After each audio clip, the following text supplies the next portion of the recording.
This is a somewhat small group, so we're going to keep it relatively informal in Zoom form. So I am here. I am Caitlin. I am the artistic director of Theatreworks, and I'm super delighted that you all are joining us. Also here as our special guest is Katy Williams, who is the co-director and co-designer of our production, The Mitten, which opens tomorrow. And y'all, it's been over a year since I've gotten to say the words opens tomorrow about a Theatreworks production. So I am just very excited for that. And so what we're gonna do is I have some sort of artist background, James Lipton style inside the actor's studio questions for Katy. And then she has a few photos to show us. And then she's also in our rehearsal room at the End Center for the Arts, totally solo in a large room with a shut door and a sign on the door that says unmasked human inside. So to keep everybody safe. And so Katy's actually going to be able to show us in the later part. She won't do the true backstage of the Mitten, which is actually the End Center lobby, but she'll be able to show us her process, some of the sort of puppet graveyard and how things get made. So you'll get a sneak peek in that way. Does that sound good to everybody? Mm-hmm. I like to use a thumbs up. It's the secret elementary school drama teacher in me. So there are a couple of different ways that we can also interact. So if we prefer it more formally, we have a chat feature. Right? And so most of you all would find that chat at the bottom of your screen. So you can feel free to use that to ask questions or talk along. Also, since we're a relatively small group, I also feel super comfortable with y'all unmuting yourselves and asking questions as we go along. And then if anyone gets sassy in a way that the group does not like, we can just boot them and send them the recording later. But you all seem like lovely humans who are not going to, who are going to be great to be in a Zoom room with for the next 45 minutes. Yeah, sounds great. Sounds good. So feel free to use the chat. I'll ask Katy some questions. People can chime in with questions or comments as they go along. And then also at the end, I'm just trying to think, at the end, we'll also save time for you to ask your own questions if you're the kind of person who feels really good about a dedicated question section. We'll make time for that too. And I'm just admiring what I'm assuming is Diane Mike Fink's amazing photograph that they have down here in the corner. Okay, Katy, would you? So I'll keep us in gallery view for a little while, and then maybe when you start to show us stuff, we'll switch over to like spotlighting you for everybody. That's so great. My first question is the question that I like to ask all artists when we start out. Is just, how did you come to be a person? Oh, I did it. Do you want to wait for a second? Okay, great. How did you come to be a person of the theater? What is your theater origin? What is your theater origin story? Oh man, what a good question. I've been doing theater since forever, since I was a kid. I grew up in Manitou Springs, so I actually graduated from Manitou Springs High School, those of you guys who are from the area. And so, yeah, I've just been doing theater heavily there. I actually spent a lot of time at the Fine Arts Center in the Youth Rep program. Some of you guys might be familiar with that. So that was a big start to kind of what I feel like was my professional theater career. I tell people all the time, I felt so much more prepared to enter the theater world after that program than college even. Like, it was great. So I had a lot of experience there. And then in college, I, again, kept pursuing theater. I also actually have a degree in neuroscience. So I have these two very different sides of me. But yeah, so I was able to do that. And then, yeah, I don't know. It's just sort of been part of me since I can remember. I think that's my official answer. I love that. Always part of you. And I love that there's also at least one other guest on this call who knows you from your time at the Fine Arts Center. So I love that journey that we've got represented here. So good. So that's your overall theater origin story, which shares some with other artists that we've had a chance to talk to. But what about your puppetry origin story? How did puppets come to be a passion for you? Such a good question, because yeah, how does someone fall into puppetry? I've just really loved the core of puppetry is just bringing things to life. And that's something I've loved since day one. I mean, I've always been a kid who would like play with creatures and animals and dolls and that kind of thing, as far as that was something that really sparked my imagination when I was young. And then for kind of more formally falling into the puppet world, I did a teaser of Avenue Q, which is a fun puppet show that some of you might be aware of, when I was in high school. And that was the first time I had a puppet on my hand. I was like, oh, this is kind of fun. And then I went to college, and basically anytime I had an opportunity to study something in theater, I would always choose puppetry, and my professors would be like, who are you? You're insane. But I just kept choosing different forms of puppetry to study. And there's so many, I mean, there's like easily 30 different styles of puppetry, which most people don't really realize. Probably at least like 7 to 10 styles of shadow puppetry within that. So, I mean, it's a huge art form. And I think that what really draws me to puppetry too is that not only is it a performative art form, but it's also like a visual artist art form. So it's a really cool way to combine skills for someone like me, who is both a visual artist and a performance artist. And again, I mean, I've been acting and stuff since, back in the day, but something about puppetry just really speaks to me. And again, bringing the inanimate to life is really honestly magical in a way that I think nothing else on stage can do or be. And in film too, puppetry is obviously huge in film. Like Baby Yoda is not CGI. That's why people love him so much, is he's actually a puppet. So kind of cool that it's resurfacing in pop culture. But yeah, so pretty much kind of studied in college, and then really what started my puppetry career is my senior thesis. We were required to basically create and produce our own show, and I chose to do a puppet show. Nobody at DU knew how to do puppets, so that was fun. And I ended up doing a life-size story of the myth of Pegasus, which you guys will see photos later, but this humongous horse-sized puppet, and then other puppets that were like 14 feet tall. It was a great time. And so that sort of kicked off producing puppetry and directing puppetry and actually building puppetry. And then from there, I've been just doing it this whole time. I have my own company now, and I also run the Rocky Mountain Puppet Slam, which we can talk more about later, which is a wonderful place where all of these puppet people in Colorado are conglomerating, and it's super exciting. So yeah. That can be our mission. By the end of this phone call, we can have recruited,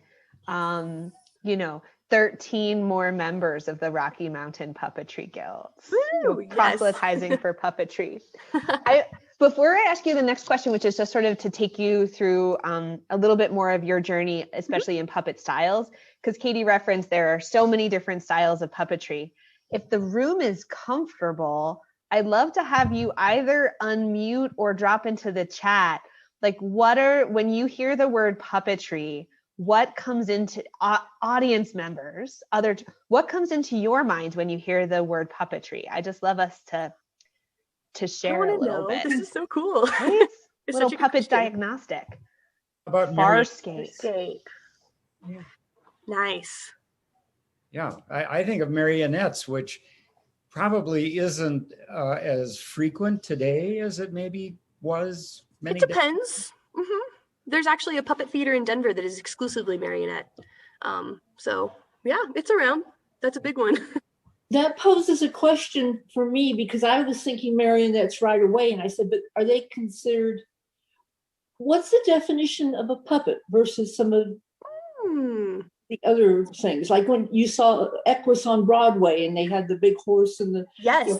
I'm not sure I know what the true definition of a puppet is. Yeah, Christina, that is a beautiful, brilliant question. So basically at its core, a puppet is something that you bring to life. And that can be a puppet like Sesame Street that has eyes and a mouth and is ready to go. Or it can literally be like an inanimate object, like a pair of scissors, right? So like anything that you breathe life into can be considered a puppet. So yeah, the Equus horses are a great example. Like, they might not move like a Sesame Street puppet, but that still means they're puppetry. The puppets you guys are going to see later, they don't move like this necessarily, but they're still puppetry. They're still taking a piece of paper and activating it and bringing life and breath into it. That really is the core of what puppetry is. That's such a good question. Thank you. And in the chat, people are sharing, we've got Ginger uses puppets in her teaching work. Other folks who think about marionettes, Sesame Streets.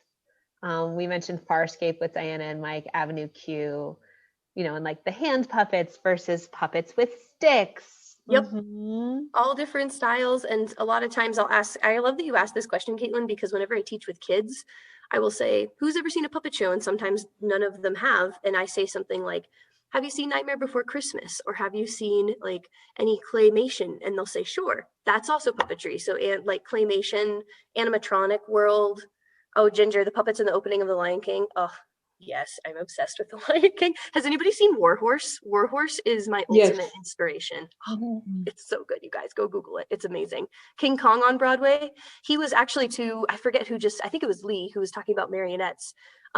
King Kong is a 20-foot tall, I think he's 2,000-pound marionette who is essentially, I mean, he's King Kong, but he's really at his core, he's a marionette, and he's manipulated by people jumping off of him and like making his arms move. So yeah, I mean, a marionette can be this, a puppet can be this, or it can be ginormous. So yeah.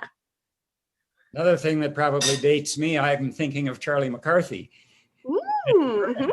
And a different style there where you see the puppeteer, so to speak. I mean, he thought more of as a ventriloquist, but nonetheless, Charlie was such a real character. Mm-hmm. He was invested with so much. It wasn't just the voice, but it was the movement and the sitting on Edgar's knee and talking to him and what have you. Yeah, that's exactly right. Ventriloquism is, of course, a style of puppetry as well, which has a whole other layer of being able to throw your voice in a way. I can't do that. I have a lot of respect for ventriloquists, but yeah, that's exactly it. Yeah, so it can be all sorts of different things, which is wonderful. Yeah. I'm loving as I think about just when Al was saying the ventriloquism and the visibility of the puppet. I think that's or the puppeteer. I think that's definitely an idea we want to think about as well, because I know that Katy, you have thoughts about the interaction between the puppet and the puppeteer and what is visible and what is invisible. That really is a big part of your work. Yes. So you meant, do you want to talk about that now? Should we go through your journey? Yeah. Can I blurb about that? I think you can.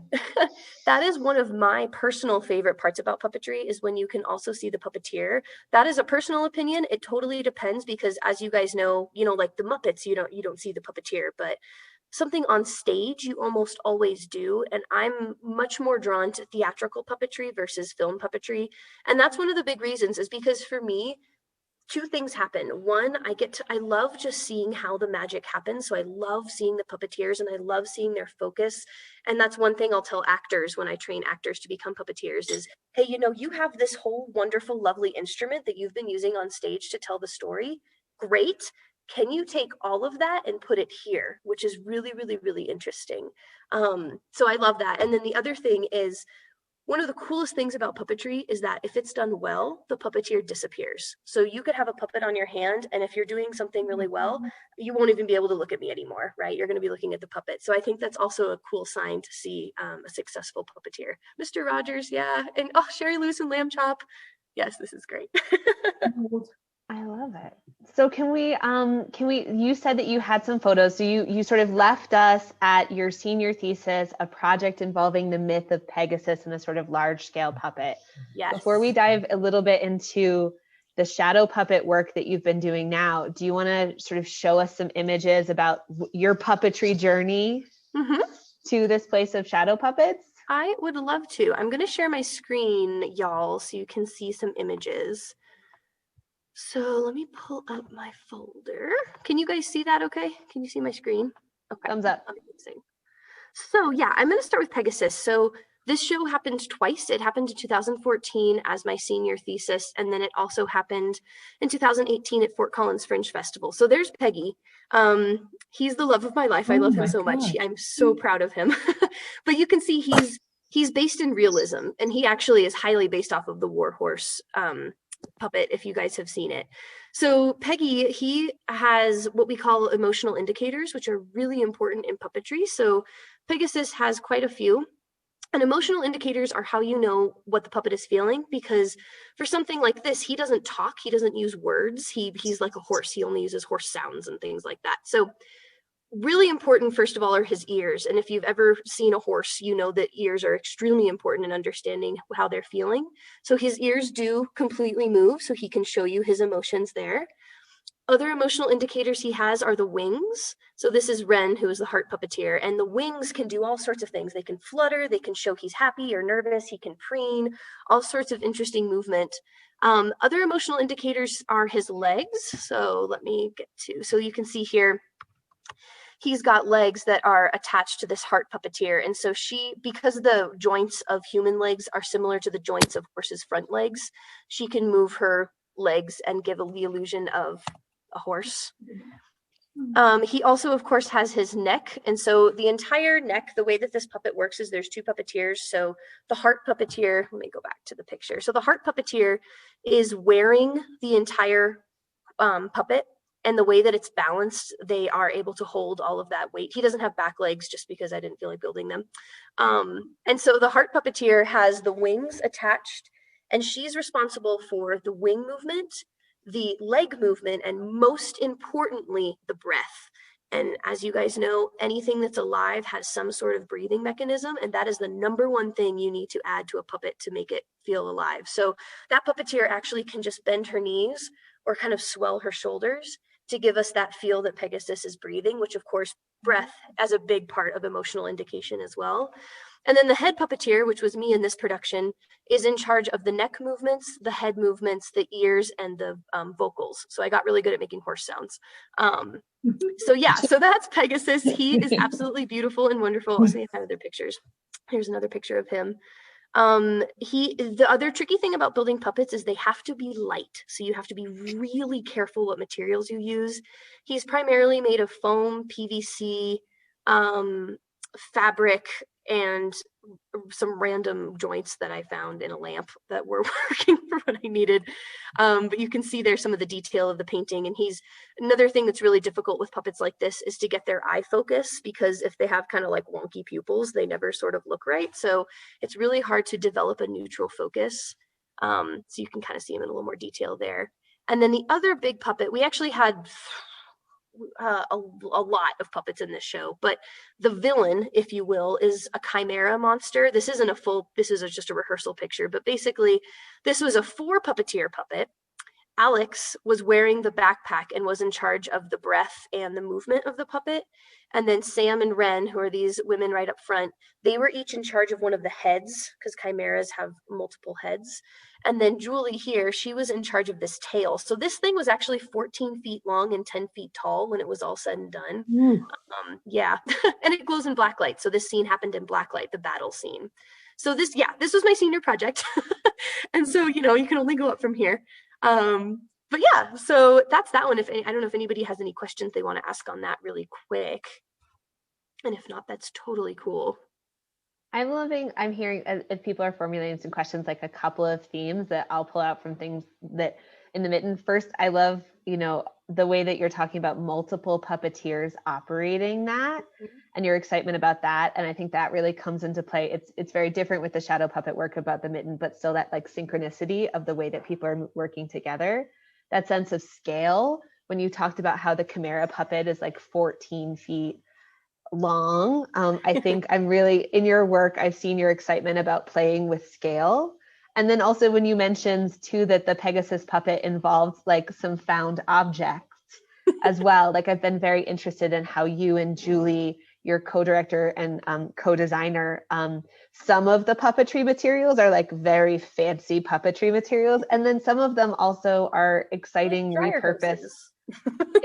Exciting repurposed objects. So those are like 3 elements from this early work of yours that I'm excited to flag for our folks on the call to think about as your work has developed. So can we check in about like transition to shadow puppetry? Sure. So let me close the things. Boop, bap, doop, be doop. Oh, this is the wrong one. This is just another example of a hand puppet I created. I did an internship in Maine, so of course we had lobsters. But to your point, Caitlin, he was made quite a bit of found objects. His legs are paper towel holders, all that kind of thing. So different style. And then, so shadow puppetry. I actually just recently got into shadow puppetry. I don't know, maybe like 5 years ago. There's this organization called Puppeteers of America. If you're interested in puppetry at all, I can give you info. I'm on the board for it, but Puppeteers of America every 2 years has a national festival where like 500 super nerdy puppeteers get together at a college campus and like hang out and do puppet stuff. It's great.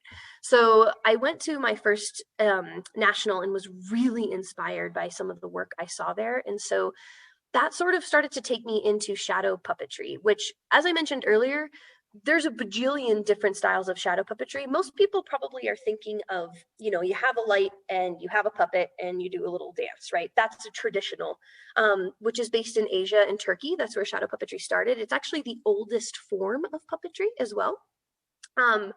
So I'm really fascinated by that. So actually, I'll show you an example of that one. So last year, I did a production of the Scottsboro Boys at Vintage Theater, and this is very traditional shadow puppetry. So there's a light, things are in there, the actor is being lit. That is what we would call traditional, right? So that's an example there. And then what I've started to specialize in is something called front-facing shadow puppetry. So this is kind of a good example. So what's different about front-facing shadow puppetry is that you, instead of having a stagnant light and moving the puppet, it's the other way around. You have stagnant puppets and you move a flashlight. And what that allows you to do is it allows you to kind of like weave in between things and create really cinematic effects that you can't do in other styles. So you can kind of, this was just a prototype for something, but you can kind of see how I've like taped these trees and stuff to this table, and then they're just being lit by a flashlight. And so when you move the light, the puppets move too, which is what the Mitten has, which we'll expand on. That's not that one. And then here's kind of a cool, this is from a piece called Laveau that I did a couple years ago with Pandemic Collective, and they're a horror theater company, which was super fun. And so another thing you can do with this style is this actress has this really cool overlay, which those of you who are familiar with theater, it might look like a gobo to you. But what that is, it's literally a placemat from Target. It's literally a placemat. And you take your flashlight and you put the placemat in front of it, and you can get these like super cool, weird looking images. And I have another picture of that. Here's another one where I was working on a music video and all I was doing was lighting the boys' instruments, and like, how cool is those shadows, right? So that's why I really love this flashlight work. Okay, so this is another example. This is probably maybe my favorite shadow piece I've ever created, which is called Muddy Waters. And I'll provide a link too if people want to watch the video, but it really heavily pushes on this front-facing shadow puppetry, and it has really this cinematic view. So there's this actress, and there were 4 puppeteers back there, probably about 60 puppets and 4 flashlights. And so we're able to get quite a lot of movement out of that. So those images are all from that piece. And another cool thing about front-facing shadow puppetry, traditionally the way I do it is that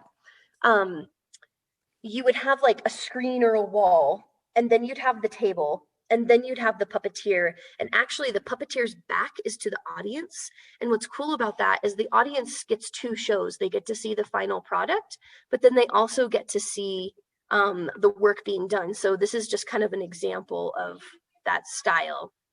So you can see I'm going to be kneeling on the ground. This was for Denver Museum of Nature and Science. We were hired to do a little thing for them.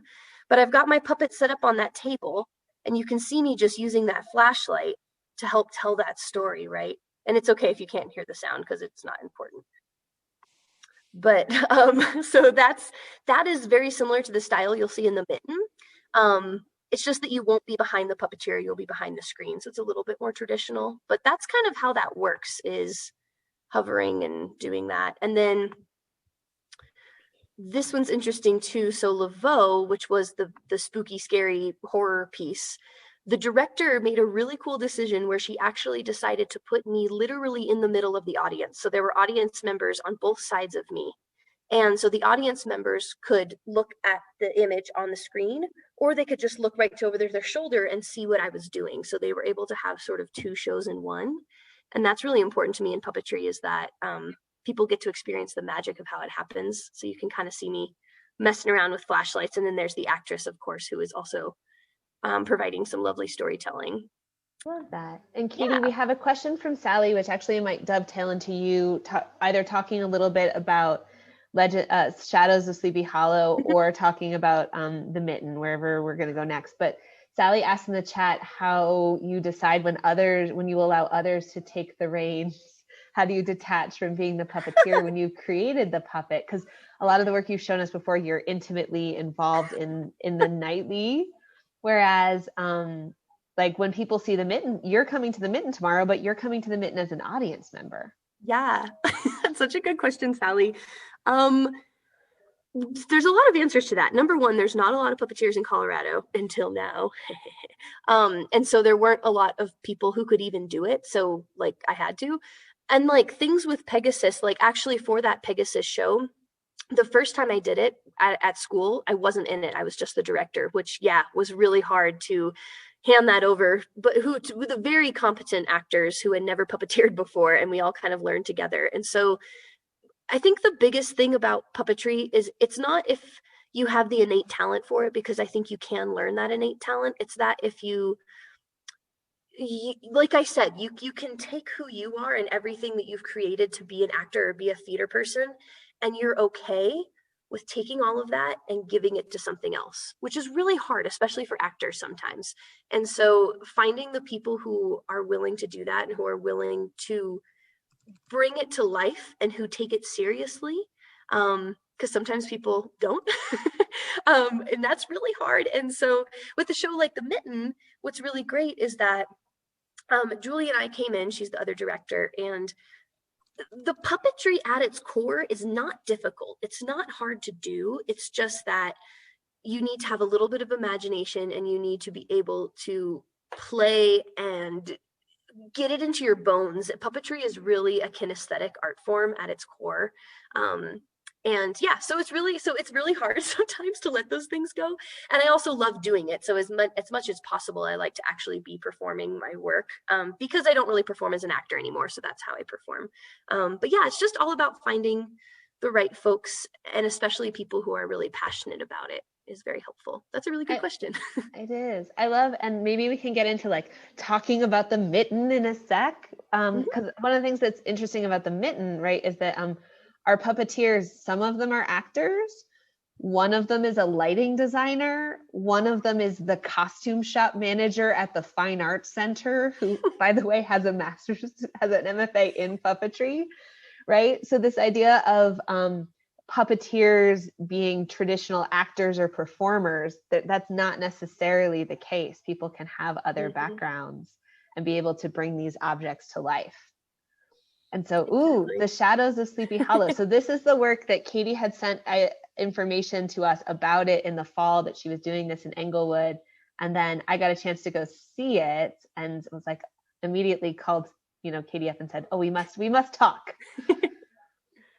Yeah, this show was quite intense. It was the first COVID show we did. And what was really cool is that it was all outside. And so the audience was able to, it was more of kind of like a tour where they would walk around downtown and see these scenes of shadow puppetry. And of course it was fall, so it was spooky and Sleepy Hollow and all that kind of stuff. And we worked with the city on it. And it was really cool, because you can see in this picture here, we actually were able to activate the spaces and the architecture. Those of you who are theater people, you might know about viewpoints, which viewpoints is a really big part of my puppetry work. But we had this ginormous alley wall that was just a blank white wall. And like, how cool is it that we were able to activate these spaces? And then the idea of Sleepy Hollow is what we took for the Mitten. And so here you can see, actually, both of these puppeteers are in our show. This is Cindy, who is our puppet captain, and this is Fabian, who is one of our puppeteers in the Mitten. Yeah. I don't know if anybody has specific questions about Sleepy Hollow. Sleepy Hollow was the first time Julie and I had worked together on a project like this, and it was the first COVID show I'd ever done. It was the first outside show. It was a lot of firsts for everything, but it sold out in like 4 seconds. So obviously people were excited to have some theater to see, which was really cool. I love it. Will you talk? Should we transition to talking a little bit more about the Mitten and about you've got some things to show us in the room where you are. It's true. I'm in the room where it happens. Hamilton reference for those of you guys who know it. So yes. Would you like to start with anything in particular, Caitlin? Well, so what's the process? So like what elements, how do you go from the idea of the Legends of Sleepy Hollow, or the idea of the Mitten, and what are the steps from having that idea? I love that you're just showing other and the Crankies, and we're just giving people a taste, leaving them hungry for more. What are the, how do you take us through the process? Sure. No problem. So in the process for a show like this, the first thing that we have to decide is where it is happening and what the show is. And so we decided to activate the sides of the Ent Center, which you guys will see if you come see the show. So we had quite a lot of room. And then we needed a story that's easy to tell through puppetry, and not all stories are. But we picked a story that had a lot of really identifiable characters and silhouettes. Oh, this room keeps turning off. I'm sorry. Okay. So the Mitten is great because it's a story about animals, and animals have really wonderful silhouettes that are easily identifiable, which is important for this type of work. This is Julie's work, by the way, who's my co-producer. And so we take the story and then we work on the storyboard. And that is really important for Julie and I, because what we'll do is we'll basically say, what are like the main action points of each scene, and like what needs to be accomplished in each scene, and how are we going to do that in puppetry / can we? One of the brilliant things about puppetry, though, is that you can accomplish things that you can't do with just humans on stage. And that's why I love it so much. You can have things fly and swim and like, right, and all this stuff. So we build our storyboard. We identify the characters we're going to need. We identify the main action points.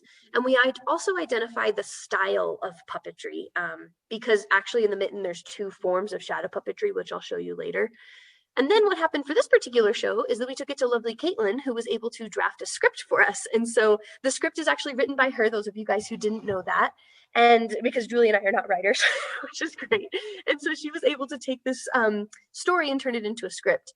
What was a little tricky about the Mitten is there is a lot of dialogue, which traditionally is like kind of bad in puppetry, because either you're talking super duper fast, or if it's a shadow puppet, how do you make it talk if it doesn't articulate, which was something we were working through with this show, but it's okay because we found a super fun solution, which we would have never discovered if we didn't have to work on that, right? So I didn't even know that dialogue was hard. You never told me. Yeah, I love that you found a creative solution rather than making me rewrite it. It's all good, here we are. So great.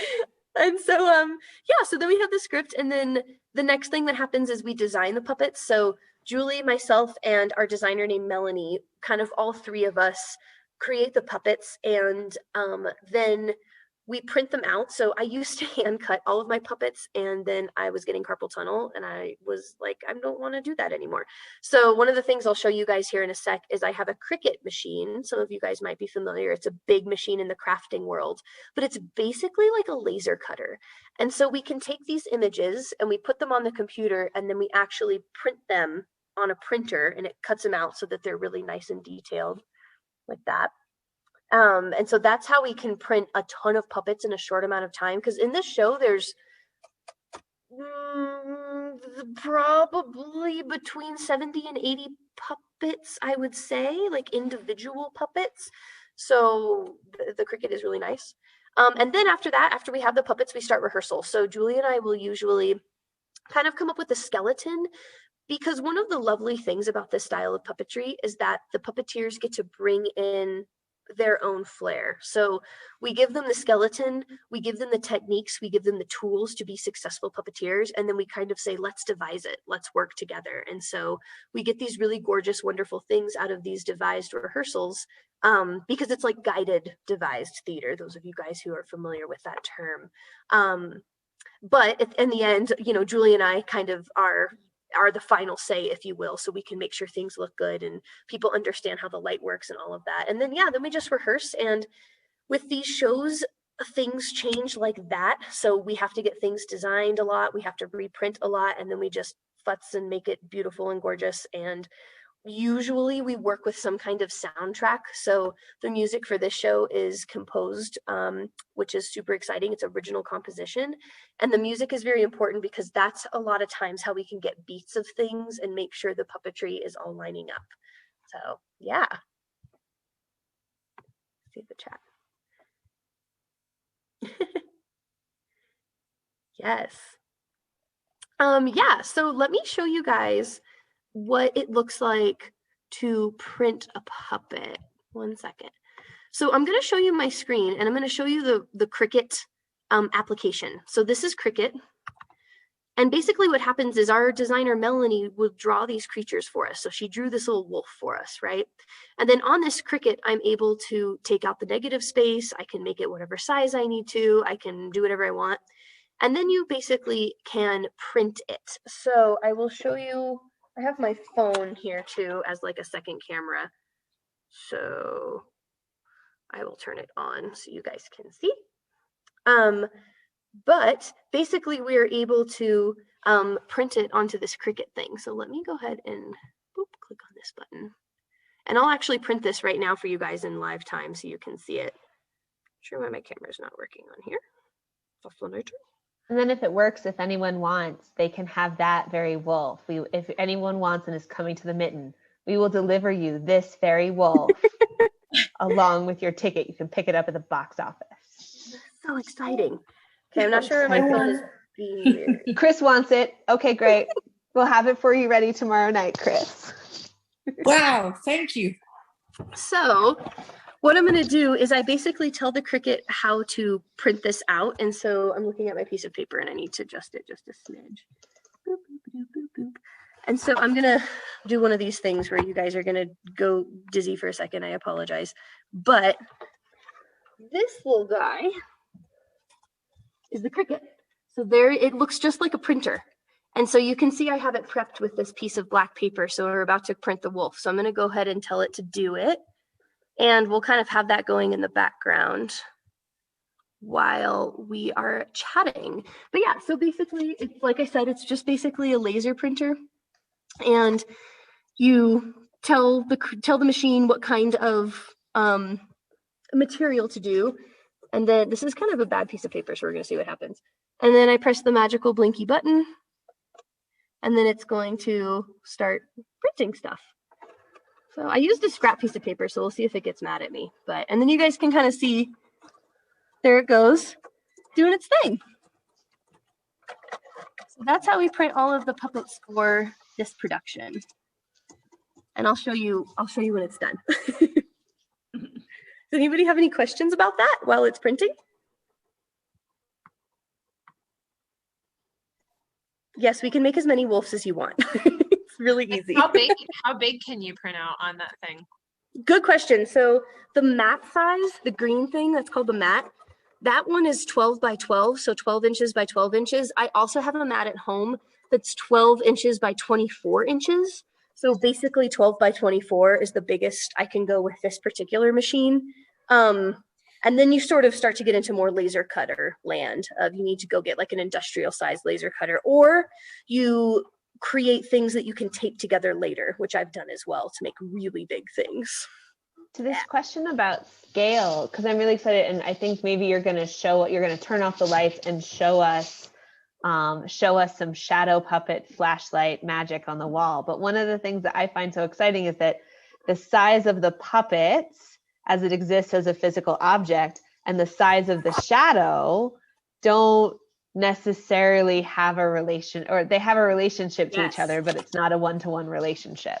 Yeah, that's exactly right. So the bigger the puppet, the clearer the image is usually, but I'm going to show you guys in a second.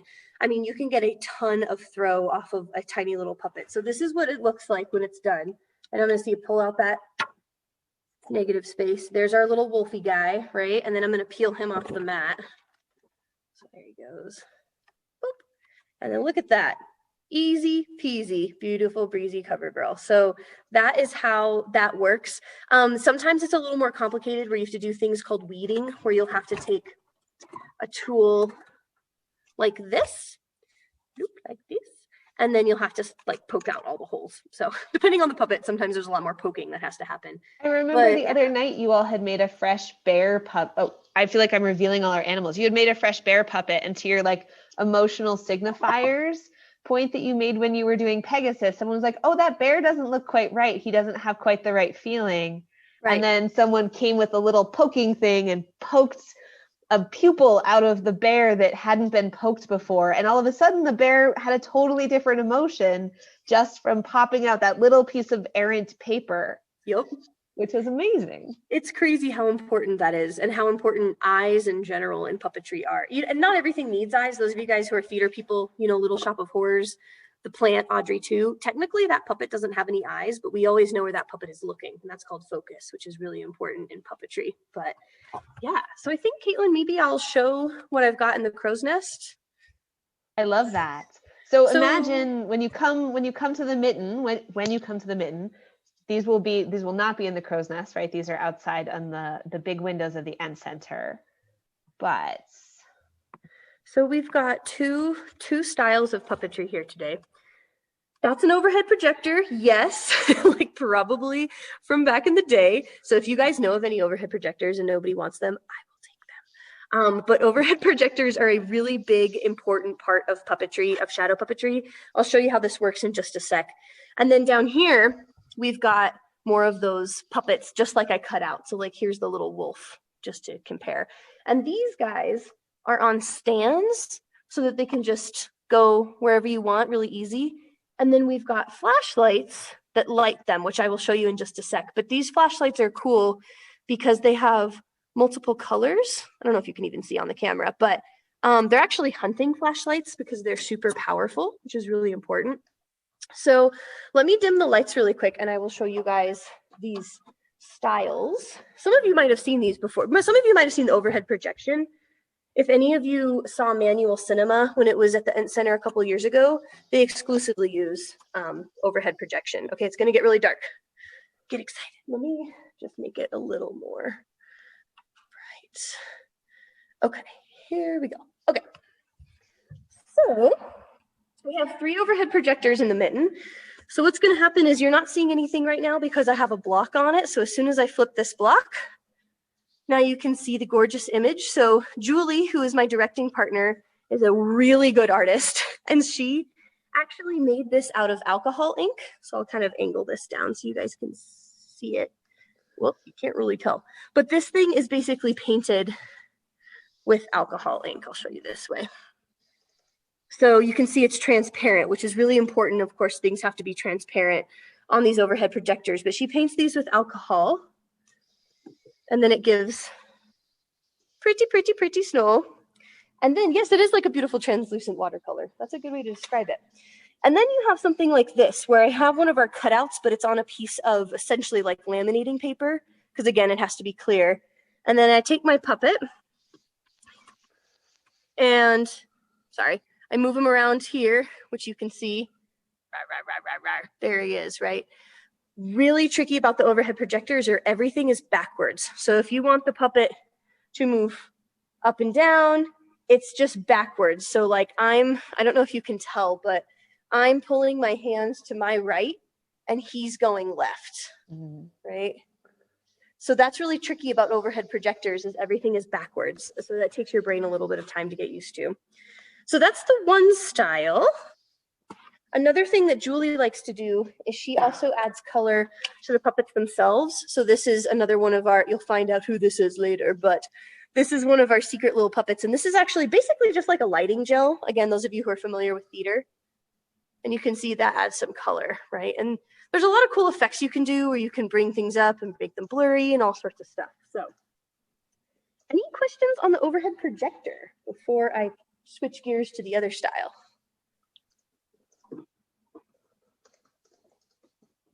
So it's interesting that you use an overhead projector because that's like super old technology. Is there anyone in the puppetry world that's thought about like how would we have an overhead projector but better for this purpose? Or does it pretty much just work as well as you need it to? I mean, as far as I know and as far as I've seen, the overhead projector is like industry standard. They're really bright. They give you really clear, beautiful images. Yeah, really, I've only ever seen people doing it with overhead projector, traditional light source like the Scottsboro Boys picture, or this kind of more flashlight focused. So, yeah, very old school. That's why, again, if you know any teachers getting rid of any, hit me up. I will steal them. Any other questions on that before I show you guys this flashlight style? Don't think Cool. Okay, so let me show you this. So let me turn the OP off. So, sorry, let me get adjusted here. Bloop. Bloop. All right, so the way that this works is you have a flashlight, and when you turn the flashlight on, this is going to be way too big. Let's use our little baby that we just printed out. When you turn the flashlight on, we can see the image, right? So look, you can either have the image flat and standing like I just showed you with that other wolf and the bear, or you can also move it with your hand if you want to, depending, sorry, I might re-angle, nope, depending on what you want. So like this one, I just shine that light and you can see, let me move this back for a second. So what's really cool about this is the way you angle your flashlight and the speed and the depth really gives you a different kind of picture, right? And so there's all sorts of tricks with this style of puppetry of ways to fade things in, ways to fade things out. So, you know, you can kind of take things down like this. You can bring things in on a dark spot and pull it out that way, which is really fun. And again, these flashlights change color. And another thing that we're not using this a ton in the Mitten because of the way the story is, but I use this a lot in my other shadow puppetry is I'll actually layer puppets. Let me move this guy. I'll layer puppets in a way that you can like kind of go through things. And again, you're getting that really like cinematic effect because of the way the flashlight goes through the puppetry. And so this is the other main style we're going to use in the show. And another thing we do is we have 2 flashlights, and then you kind of get some funky, cool double exposure action happening, which is really, really interesting and fun. And that, of course, it all just depends on how you move your hands with the flashlights. I have been known to put a flashlight in my mouth because I needed both my hands for things, pre-COVID, of course. But yeah, so that's kind of how that style works. What questions do you guys have about that?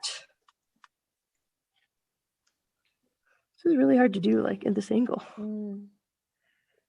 So I love that, and we're seeing that sort of the question of scale, that, you know, you're not moving the puppet at all. You're just moving the light source in relationship to the puppet, and that's changing what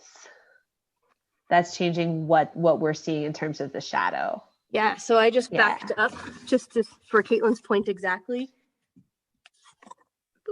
So here's that bear, and I'm all the way back at the one side of the room, but you can see how big he is on that wall.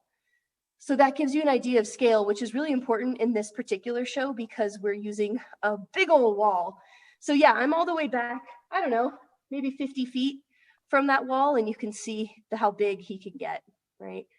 So yeah, scale is really fun to play with in this show. He was looking very real as you moved back too. Yeah, that's the thing is like, you can really like, I know he's just a piece of paper, but like you're still able, sorry, this is really trying to line that up. You're still able to give him like personality and the ways that you zoom in and zoom out and play with that perspective and focus, and you start at his feet and go up, all sorts of stuff like that. Definitely, those are kind of our version of emotional indicators for this show. That's totally a source of nightmares, you realize. So the spooky horror show I did, very scary. It was this same idea, but like spooky and scary. So it was really fun. And one of the other things I used, to Caitlin's point earlier, not as much in this production, but I use a lot of found objects. So I will literally take a flashlight and go to like Goodwill and shine it on weird pieces of glass and cool jars and placemats. And I have this whole bucket in my apartment of just like weird crap from Goodwill that looks really cool in a flashlight. So I use a lot of that in my other work. Yeah, who else has questions or things they would like to add?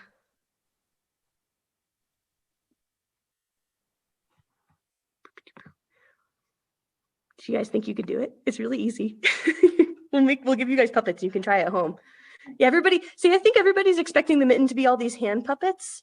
And surprise, it's not. It's very specifically designed puppets for you guys to enjoy. Oh, one other thing I do want to show you.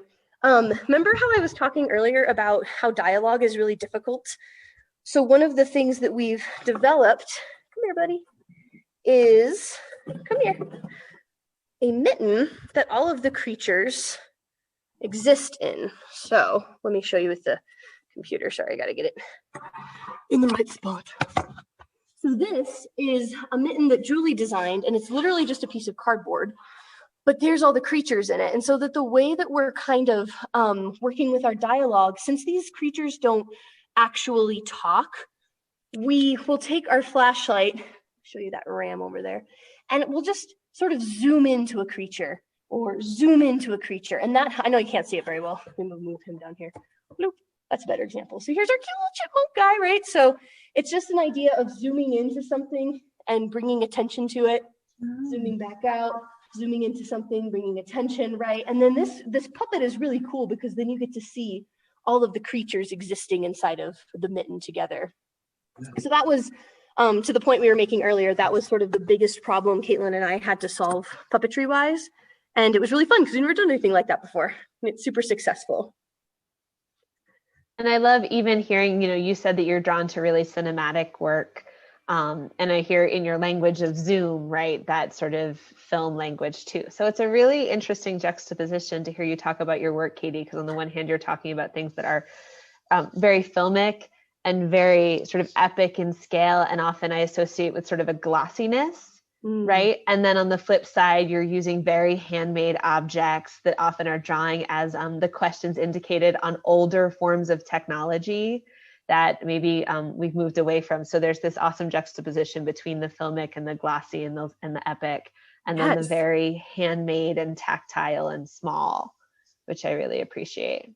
Yeah, and one of the biggest things for me personally, one of my huge goals is to implement puppetry in more theater work. So those of you guys who do theater or know theater, or if this is at all interesting to you, let me know, because like I mentioned earlier, there's so much you can do on stage with puppets that you can't do with any other art form. And so it's really important to me to bring that accessibility of puppetry and bring it into the theater world and into all worlds, honestly. And that's why, like, the Puppet Slam happens at like a bar. Like, it's very easy and chill, and it's like, let's just enjoy some puppetry. It's not going to be the Muppets all night. Like, so that's a really big part, is how do we take these ideas, like Caitlin said, that are kind of more cinematic and put them on stage, which is really fun.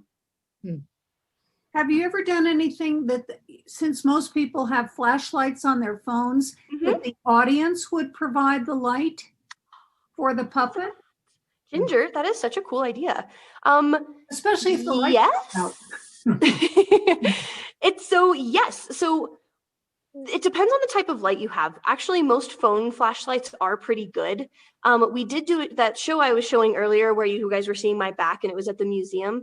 That show had elements of that where we were the ones doing the actual performance, because then it would have been bonkers with all the children. But then what we did is we would have like little puppets for them and little like interesting artifacts, and we would say, hey, get out your cell phone and light it, and like you become the puppeteer. And so that was a really cool way to sort of bring those.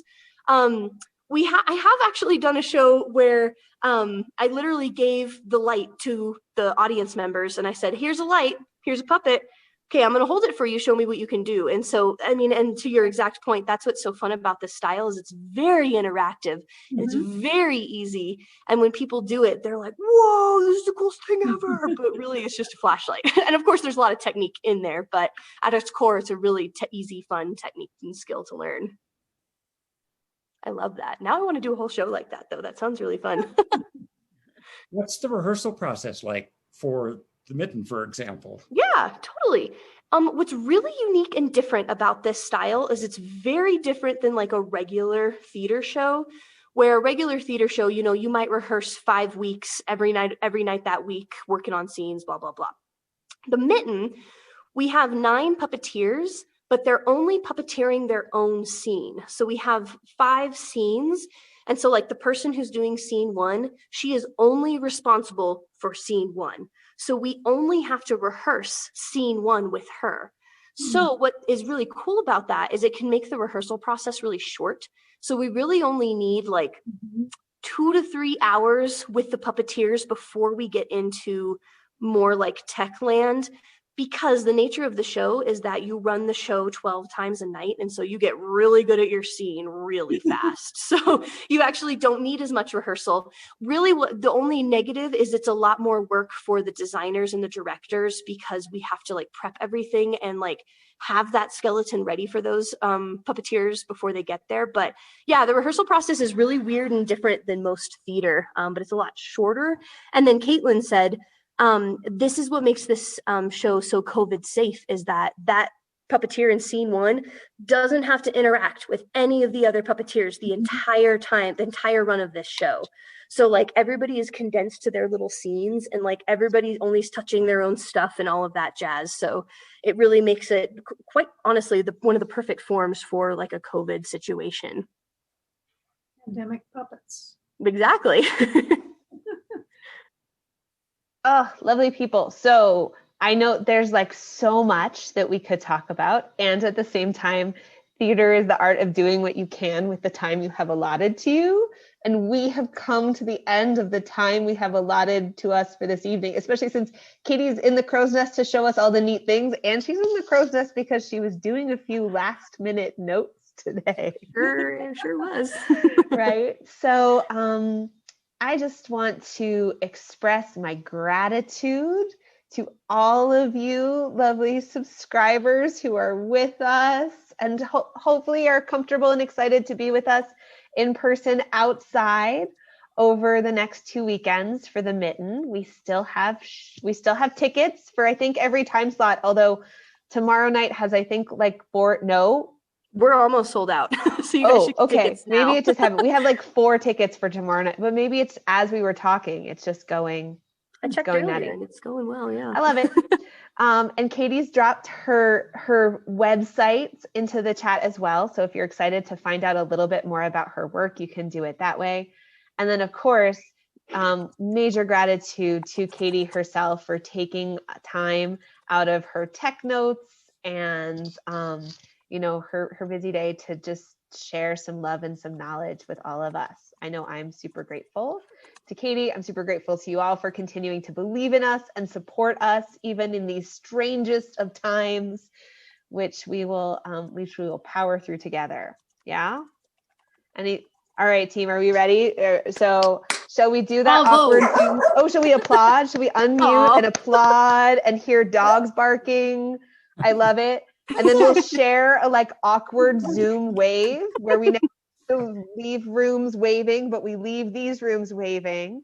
See you all soon. Very grateful to you all. Good night. Thank you. Thank you guys. Feel free to reach out with any questions or if you want to talk. Okay. Good night.